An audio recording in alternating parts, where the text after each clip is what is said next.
In 2022, William Ruto branded the election as dynasty, as hustler versus dynasty. Hustler versus dynasty. The have-nots against the haves.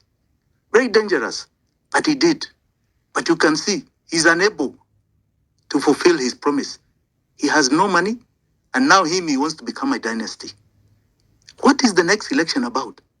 What is the next election? Whether we have it this year, because I don't believe in all consciousness that this man is going to survive his term. What is the next election about? We are talking one common thread. Whether one has money, whether one doesn't have money, one common thread. We have an economic challenge in this nation, and it affects every single one of us. It is hurting every single one of us. There's no exception to this. We must activate the political questions of this illegitimate regime, this delinquent regime that is continually breaking law. We must. You cannot tell us that you can bring to account a member of parliament and recall, and you cannot recall a president and his government. We can. And in the next few weeks, you'll be hearing of that plan too. Our big problem here, and the last time we restructured was under Moi, is that under Moi we had one major pool of debt, which was called the Paris Club debt. That is the bilaterals with IMF and World Bank. One pool of debt. Today, we have 4 huge pools of debt. The Paris Club, the bilaterals and IMF are one. You have Chinese debt. You have what is called the London Club debt, which is where you have the syndicated loans and the Eurobonds, this private money. You imagine Eurobonds are now at almost 11%. And then you have got our domestic debt. You have 4 pools. How do you put them together to negotiate? The only way you can restructure this is by saying you are defaulting all of it. And the default of it all is very painful. You imagine 5.4 trillion is our domestic banks that have put this money in government bonds and bills, and we do not know what it has gone for. It's been a Ponzi scheme of eating. Those banks, that is our money. If you say you're defaulting on that, they will close tomorrow. So the question is, what do we do with that? How do we deal with that problem? Right? How do you deal with the defaulting on the foreign debt? Now, if you go the default way, which other countries have gone, it's very, very costly to each and every one of us. The first thing is that you have high inflation. Nobody wants your currency because it's not backed by the promise of it. So people will start running to the dollar. You have a currency exchange rate here going to crazy figures. Imagine if the dollar was at 300 plus. You can imagine the cost of living here. Your banks close. You have no access to systems and functions that the banking sector so give and are so embedded in our lives. We are all very electronic, right? The formula that's brought out by IMF is punitive. It talks about everyone now contributing. In Ghana, for example, they said that 30% of your money in the banks, in your M-Pesas, in anything must be forfeited. In your bonds or bills, if you had invested, must be forfeited. The pain is phenomenal, and coming out of it takes a long time. Long time.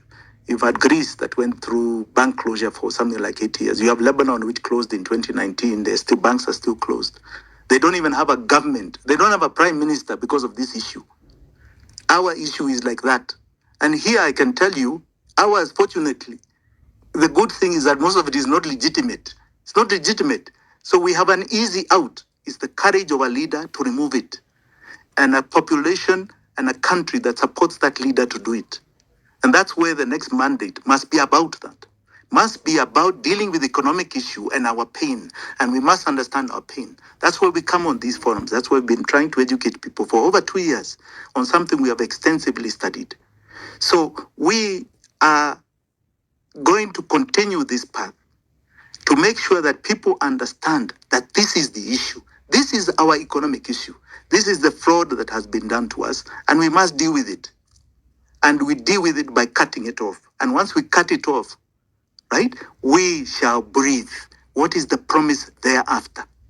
That is the key thing. Every election has a question. Every election. In the multi-party elections that were there during the Moi period, and it's important to understand the first presidential election we ever had was in 1992. The election was to remove Moi. Remove Moi. He was eventually removed 10 years later in 2002, right? Because he was extending himself through what we believed was a proxy called Uhuru Kenyatta at the time. And people went the Kibaki way. And Kibaki gave us a breath of fresh air politically. He gave us a breath of fresh air economically. The man was about the empowerment of the human being. That's why free primary education was such a big thing to him, right? The next election in 2007 was an anti-Kikuyu election. It was 41 against 1. And you can see the chaos it caused. 1,400 lives. Kenyan lives we lost. The next election after that, 2013, of which I participated, was primarily about ICC. That is what the issue was.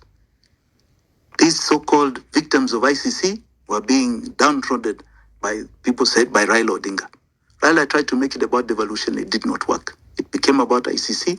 I remember that campaign very well. We threw in things like digital analog to entice the youth to participate because we were saying there's a new generation in power. In 2017, I participated heavily again, this time on the Raila side. We branded the Ruto regime as thieves. Nasa Hawa. That is what it was about. Because they were stealing. Those 4 years were theft. We were advertising it because they were stealing. And sure enough, the Supreme Court ended up even saying they stole the election and nullified it. So we cemented that. In 2022, William Ruto branded the election as dynasty, as hustler versus dynasty. Hustler versus dynasty. The have-nots against the haves. Very dangerous, but he did. But you can see, he's unable to fulfill his promise. He has no money, and now he wants to become a dynasty. What is the next election about? What is the next election? Whether we have it this year, because I don't believe in all consciousness that this man is going to survive his term. What is the next election about? We are talking one common thread. Whether one has money, whether one doesn't have money, one common thread. We have an economic challenge in this nation, and it affects every single one of us. It is hurting every single one of us. There is no exception to this, apart from those who may be in office who are looting. But I can tell you the nightmare of what they are doing is also there with them because they are dealing with problems every single day. It's like the treasury has an auctioneer at the door every day. That's what they're dealing with. We must brand the next election the economic emancipation of Kenyans. And what does that mean? Let everybody put their template. What does it mean? Let people talk economy, not tribe, not sijui nini, not sijui nonsense. You come here with an agenda on the economy and we start appending ideology, because that's where now we'll have discussions on where we are as a country, what we should be doing, where we should be going, and the populace can decide which is the direction they want. It's the economy. It's James Carville who said, who was a big campaigner of Clinton, it's the economy, stupid, it's the economy. That is what we should be discussing every day and not be sidetracked into funny tribal things that William Ruto would like to perpetuate. Asanteni sana. I hope I've answered most of your questions.